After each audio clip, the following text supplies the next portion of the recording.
સારી હતી। આ જે કંઈ દેખવા મળે છે એ બધું કોંગ્રેસે કર્યું, પણ છેલ્લા 30 વર્ષથી કોંગ્રેસે ઘરડી થઈ ગઈ છે। હવે એની ઉંમર થઈ છે, એની પાસે એવો જોમ અને જુસ્સો નથી રહ્યો, એ ઉમંગ નથી રહ્યો, એ કામ કરવાની તેવડ નથી રહી।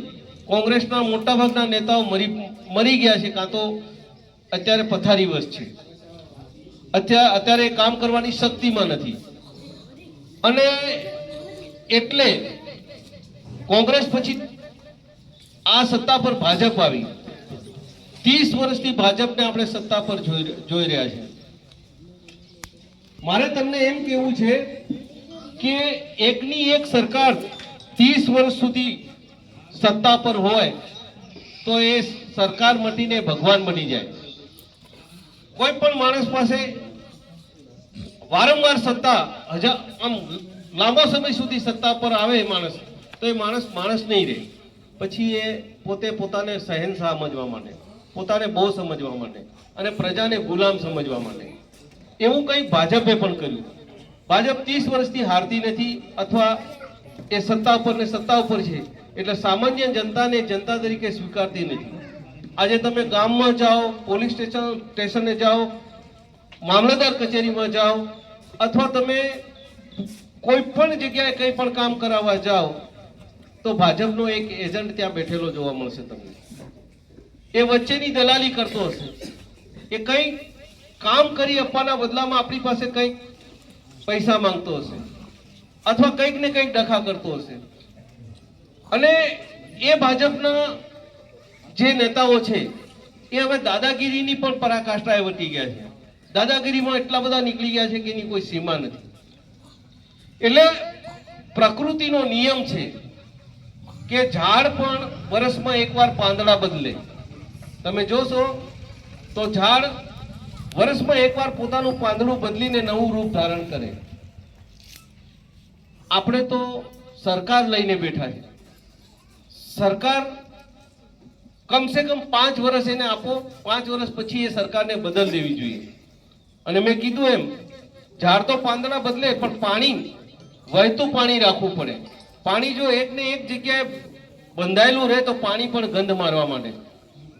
આપણે રોટલો પણ તવામાં નાખીએ તો એને ફેરવવો પડે। આ તો 30 વર્ષ થઈ ગયા। 30 વર્ષ એટલે બાળક જન્મ્યું હોય તો એ અત્યારે 30 વર્ષનો એટલે સંસારમાં પડી ગયો હોય। એટલી વર્ષોથી આપણે ભાજપને સહન કરી રહ્યા છે, અને ભાજપે જે ભ્રષ્ટાચાર કર્યો છે એની કોઈ સીમા નથી। અને દાહોદ આખા ગુજરાતમાં 34 જિલ્લાઓ છે। આ 34 જિલ્લાઓમાં સૌથી પછાતમાં પછાત કોઈ જિલ્લો હોય તો એ દાહોદ જિલ્લો ગણવામાં આવે છે। ગુજરાતના કોઈ પણ ખૂણામાં જાય અને આપણે જોઈશું તો આપણો એક મજૂર તો તમને જોવા મળશે, કોઈ ખેતરમાં જોવા મળશે, ક્યાં કોઈ બિલ્ડિંગ બાંધતો હશે, ક્યાં કોઈ ચોકડા કાઢતો હશે। આપણે એટલા બધા ગરીબ જિલ્લાઓમાં છીએ। આપણને એક પ્રશ્ન થવો જોઈએ કે આખા ગુજરાતમાં માત્ર દાહોદ જિલ્લો જ કેમ? નહીં સાબરકાંઠાના લોકો જોવા મળતા, નહીં બનાસકાંઠાના જોવા મળતા, નહીં ડાંગના જોવા મળતા, નહીં સુરતના જોવા મળતા, નહીં તાપીના જોવા મળતા। મજૂરી કરવા માત્ર ને માત્ર દાહોદનો। એ પાપ માત્ર ને માત્ર કોઈએ કર્યું હોય તો એ કોંગ્રેસ અને ભાજપની સરકારે કર્યું। આજ સુધી આઝાદીના આજે 78 વર્ષ થઈ ગયા। એ 78 વર્ષમાં જેટલા બધા નેતાઓ આવ્યા એ માત્ર સત્તા ભોગવી, સત્તાનો ઉપયોગ કર્યો, પોતાનું કરી અને જતા રહ્યા। કોઈ આપણા સમાજ માટે એમ નહીં વિચાર્યું। આજે આ નર્મદા ડેમ છે, એ નર્મદા ડેમ અહીંથી માત્ર 100 કિલોમીટર છે। સીધી દોરીમાં આપણે માપીએ તો 100 કિલોમીટરની અંદર નર્મદા ડેમ આવેલો છે।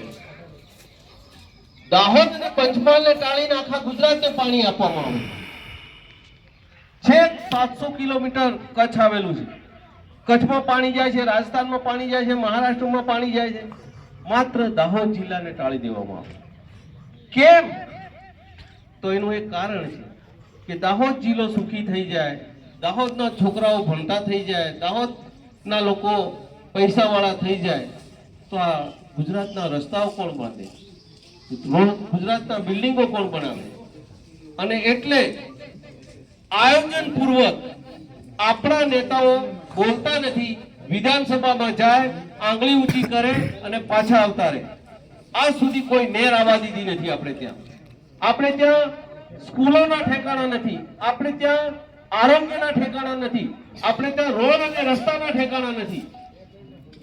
એક વાલીએ, એક વિદ્યાર્થી પોતાના બાળકને ભણાવવું હોય તો એટલી બધી ફી થઈ ગઈ છે, એટલું બધું શિક્ષણ મોંઘું થઈ ગયું છે કે છોકરાને ભણાવતા, કોલેજ કરાવતા આપણને એટલો બધો થાક લાગે કે આપણે પાવાગઢનો ડુંગર ચડ્યા હોય.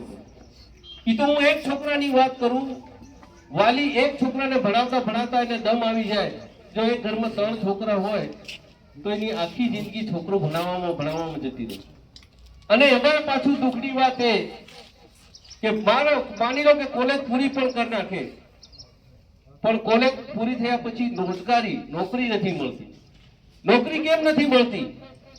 તો એક વાર નહીં, ભાજપની સરકારમાં 2 વાર નહીં, 3 વાર નહીં, પણ 24 વાર પેપરો ફૂટ્યા.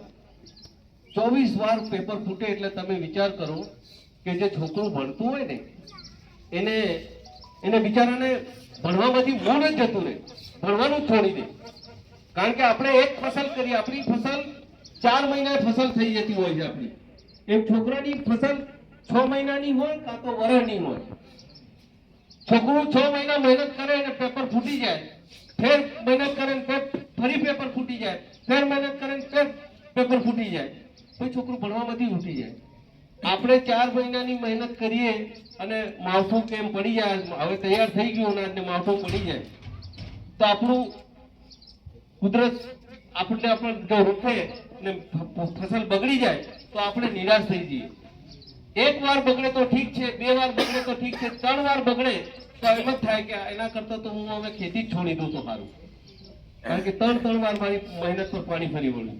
એના કરતા હું મજૂરી જાઉં તો હું થોડું ઘણું કમાઈ લાવીશ. એમ 24 વાર પેપર ફૂટ્યા, કાઢ્યા બહાર. કેટલા કૌભાંડ?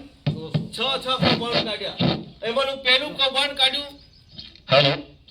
પહેલું કૌભાંડ એને નકલી કચેરીઓનું કૌભાંડ કાઢ્યું. દાહોદમાં 6 નકલી કચેરીઓ પકડાઈ. આ 6 નકલી કચેરીઓમાં સાહેબ નકલી, કારકુન નકલી, પટાવાળો નકલી. એના પછી એમને કૌભાંડ કાઢ્યું મનરેગા કૌભાંડ, જેમાં બચુભાઈ ખાબર પકડાયા. 1 કરોડ નહીં, 2 કરોડ નહીં, 3 કરોડ નહીં, 4 કરોડ નહીં, 5 કરોડ નહીં, 50 કરોડ નહીં, 75 કરોડ નહીં, 100 કરોડ નહીં, 200 કરોડ નહીં, 300 કરોડ નહીં, 400 કરોડ નહીં, 433 કરોડ. વિચાર કરો, કલ્પના કરો. ગણતા મશીનો બગડી જાય. મશીનોથી ગણવાના આવે ને. બચુભાઈ ખાબર જો હમણાં રાજકારણ મિલી અને ખાટલામાં પડ્યો રે અને એના થોરાને થોરી થઈ જાય, એની 27મી પેઢી જો જન્મે તો એ 27મી પેઢીનું થોરું એના થોરાને એ સોનાની થાળીમાં અને સોનાની ચમચી લઈને જન્મે. આ પૈસો તમારો નહીં, મારો છે એ કહેવા માંગુ છું. જે યોજનાઓ આવે, કરોડો રૂપિયાની યોજનાઓ આવે તો 20 લૂંટ પડે છે. આપણા ધારાસભ્યો આપણી ગ્રાન્ટો ખાવા સારું તૂટી પડે છે. પેલા ઢોર મરી જાય ને ગીધ તૂટી પડતા હતા એમ લૂંટવા માટે તૂટી પડે છે, ભાગ પાડવાનું. અને આપણે 30 વર્ષથી સહન કર્યું. 30 વર્ષ. હવે તો મારે તમને નહીં કહેવું જોઈએ કે હવે આપણે નહીં નીકળીએ આમાંથી. આપણાથી નહીં. ચેતરભાઈ જેવો મુખ્યમંત્રી બનતો હોય તો આપણી ફરજ બને કે બધા તમે કેમ ટીપે સરોવર ભરાય, એક ખભા પર હાથ મેળવો ને તમે અમારા પર, તો ચેતરભાઈ મુખ્યમંત્રી બનશે. અને ચેતરભાઈ મુખ્યમંત્રી બનશે તો છેક ત્યાં બેઠો 250 કિલોમીટર દૂરથી આપણા 6 ધારાસભ્યો ગેરમાહી નીકળતા નહીં, દાહોદનો શું થાય એ જોતા નહીં, પેલો ત્યાંથી નજર કરીને બધા કૌભાંડો કાઢતો હોય. પછી તો મુખ્યમંત્રી થાય ખાલી ઓર્ડર જ કરવાનો કલેક્ટરને, ભાઈ જાલતમાં જા અને જાલતમાં આ કામ અટકેલું પડ્યું છે. કીર્તનભાઈ અને ફોન આવે છે મારા પર, કારણ કે કીર્તનભાઈ બી સીધા કોન્ટેક્ટ છે ચેતનભાઈ. આપણી ફરજ બને કે આપણે કીર્તનભાઈને આગળ લઈ જવો જોઈએ, આપણા કાર્યકર્તાને આગળ લઈ જવો જોઈએ. અને ચેતરભાઈ જેવો નેતા મળે તો મેં કીધું 100 વર્ષમાં એકવાર આપણા નસીબમાં આવો નેતા મળતો હોય. તમારા ને મારા નસીબમાં હશે કે ચેતરભાઈ આખા ગુજરાતના 182 ધારાસભ્યો છે.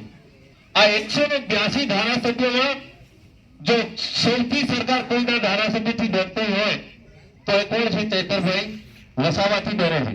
તો 181 ધારાસભ્યો અથવા આપણા 2 કાર્ડ નાખીએ, આપણા 4 છે, આમ આદમી પાર્ટીના 4 કાર્ડ નાખીએ તો લગભગ 178 ધારાસભ્યો ખાલી ચેતરભાઈનું નામ સાંભળે છે ને ધ્રુકે છે, ફફડાટી ફોલી જાય.